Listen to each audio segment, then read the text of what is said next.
Hi everyone, we are Johnny and Roberta again from Synchronicity Center for Modern Mindfulness and Awakening, and we'd like to welcome you to episode 2 of Introduction to Practical Buddhism and Mindfulness Meditation. This series is intended to give you an easy to understand overview of core Buddhist philosophy and provide you with simple tools to apply it to daily modern life. So today we are going to be explaining to you in detail the concept of truth. Now this can be very helpful in your understanding of Buddhist and Eastern thought that we will be teaching you throughout this series. In fact, a detailed understanding of truth can overall be very helpful in opening your mind in general and allowing you to truly see the world as it really is. Now, this is actually a very important objective in the understanding and practice of Buddhism because core Buddhist philosophy does not require or insist on any form of belief system.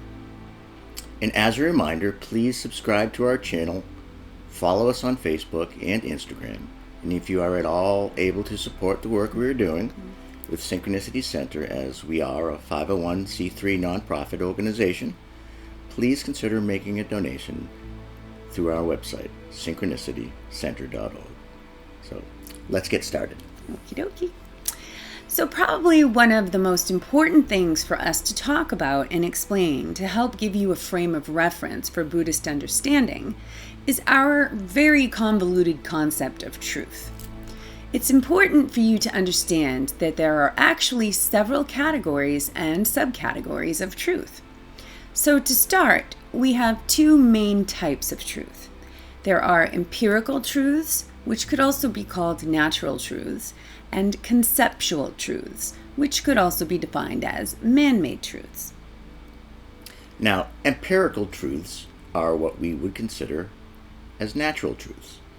These are truths that can often be tested and even proven through processes such as the scientific method. These are truths that are true to mankind regardless of what we or anyone just believes. We could think of them as the type of things that would be true even if there were no human beings on the planet to see or interpret them. These would be the type of truths that we would typically find within a natural environment or via our scientific understanding and interpretation of our reality. Some great examples would be things like the laws of gravity or physics, or even something like the determined temperature at which water freezes. Then we have what we call conceptual truths.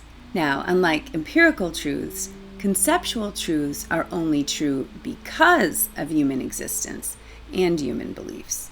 They only exist because of us humans and the complex constructs that we have created within the world we live in. Now, what do we mean by a construct? Dictionary definition of construct is an idea or theory containing various conceptual elements, typically ones considered to be subjective and not based on empirical evidence.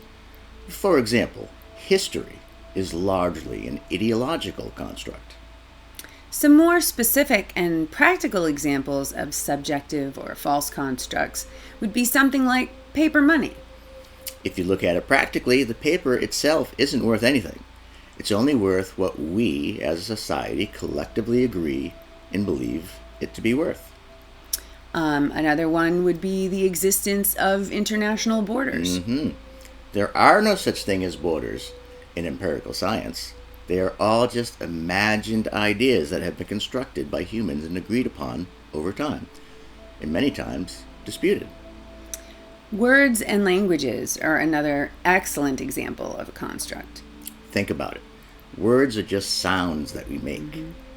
They would mean nothing until someone at some point decides that a certain combination of sounds represents a certain meaning.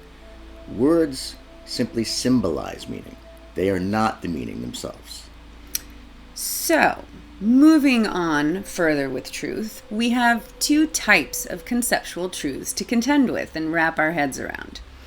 We have what we call shared conceptual truths and personal conceptual truths.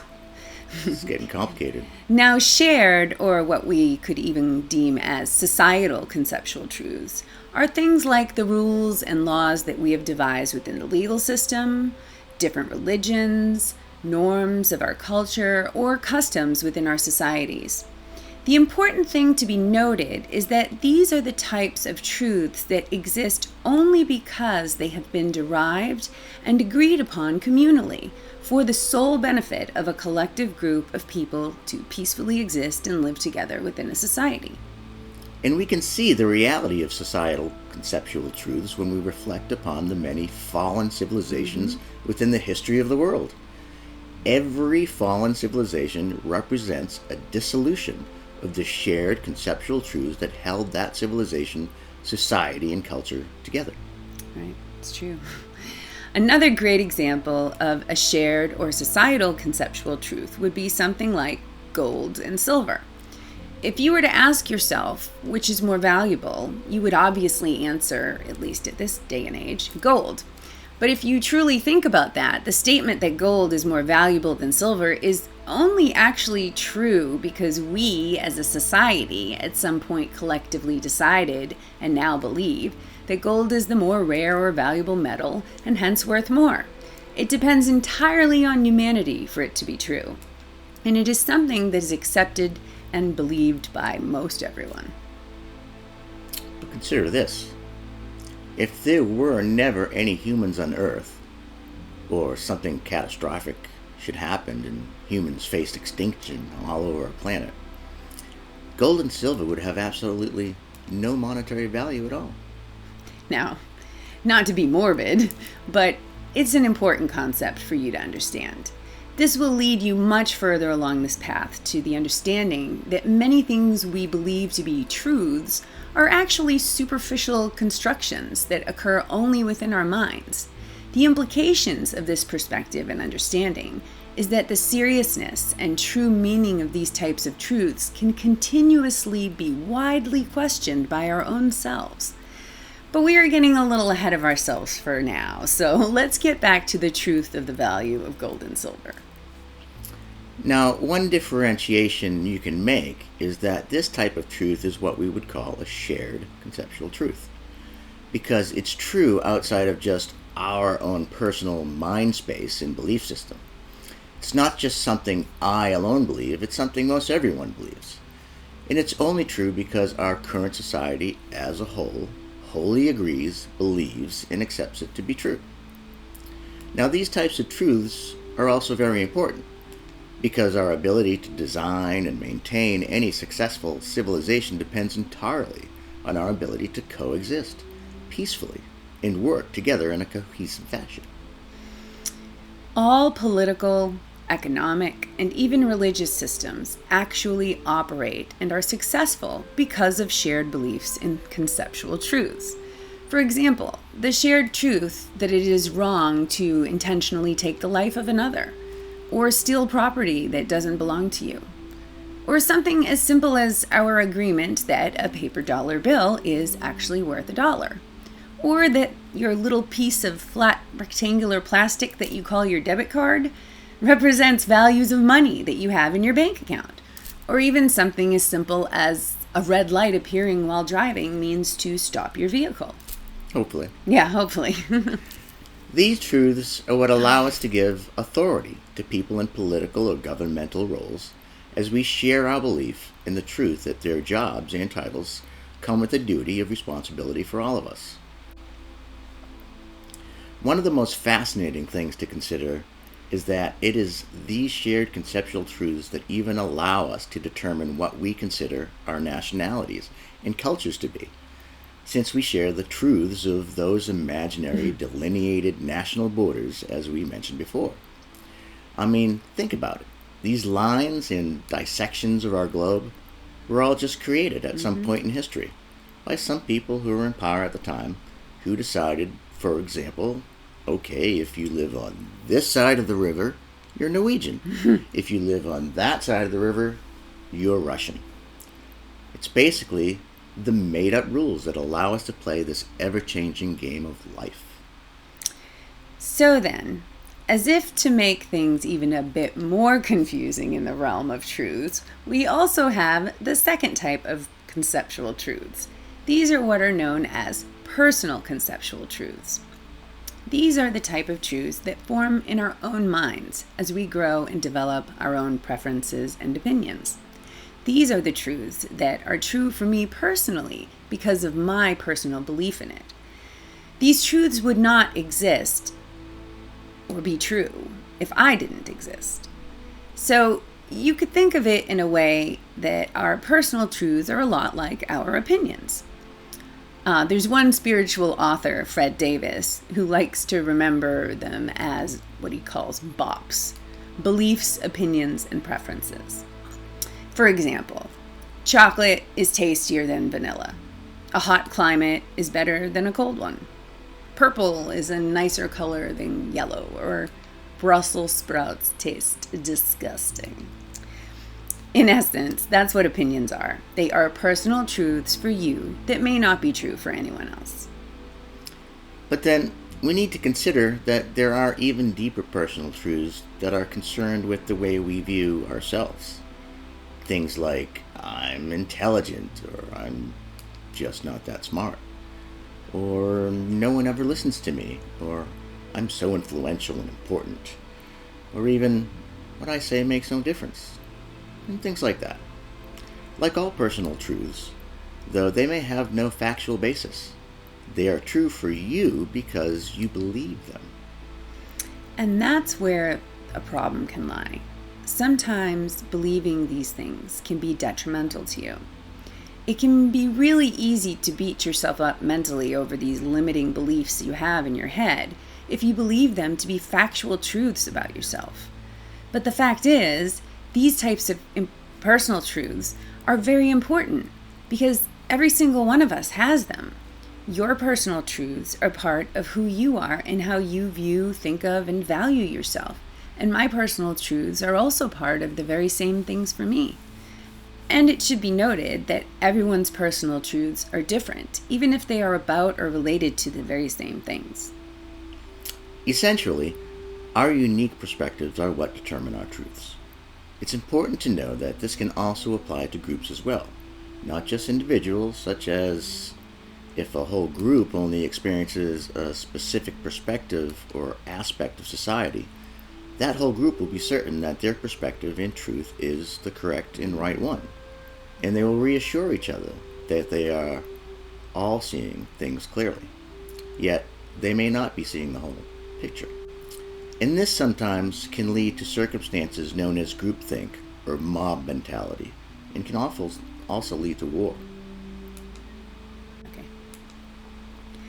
Finally, to round it off, there are other personal truths that depend on individual experience. We call these relative conceptual truths. A great example would be the concept of being in love. Someone could explain to you all of the feelings and emotions you experience and what it feels like to be in love. But until you actually fall in love, you can never truly know what it is like, including all of the hormonal changes and shifts that occur within your body. Another good example would be becoming a parent.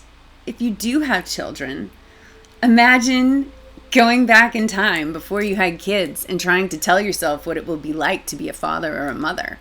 The young you just would not be able to fully understand. Nothing can prepare you or explain to you in any comprehensive way what it is truly like to be a parent until you have children of your own. It's all about having an experiential understanding of our reality versus having just a conceptual or intellectual one. Another very simple example could even be proposed as understanding what a piece of fruit tastes like. Say an apple or a mango, for example. Someone can describe it in a million words and a million ways, but no one can ever actually fully understand what anything tastes like until they have actually tasted it for themselves. So what it comes down to is truth is relative and completely defined by our experiences. There are things we can't even conceive of until we've had the experiences for ourselves. So, Now that we understand all of the different types of truth and their significance and implications, Hopefully. the lesson here is that we must strive to experience reality as it is for ourselves so that we can have an experiential understanding of the reality rather than just a conceptual understanding of it. Now, this can open up a whole new world of possibilities for us to conceive, explore, and understand. This is particularly important in Buddhism, as throughout the practice we continually are attempting to see reality as it is, and not as we think it should be. We practice seeing and experiencing it from moment to moment in the here and now. And if we do this with an open mind and an open heart, and the understanding that many of the truths we live our lives by are simply conceptual truths, then we will have a much better opportunity to see things and experience things as they truly are. This will allow you to progress in your life and your practice. So, we hoped you learned something new in our second episode. Keep an eye out for episode 3 very soon, where we will introduce to you and begin to explore the Four Noble Truths. The Four Noble Truths are the foundation to all of Buddhist philosophy. And as always, feel free to post any questions in the comments, and we will try to answer those questions in subsequent episodes. And please don't forget to like, share, and subscribe. Follow us on Facebook and Instagram, and check out our website, synchronicitycenter.org, to see all the things we are up to. And while you're there, if it is within your means, please feel free to contribute a small tax-deductible donation via PayPal or even on our Facebook page via the donate links, as it will truly help for us to produce more content like this in the future and support all of the other work that we are doing. And thank you all for joining us today. We will leave you with our own wishes of loving kindness or metta for you today. May you be happy. May you be well. May you be safe and free from suffering this day and every day. Thank you.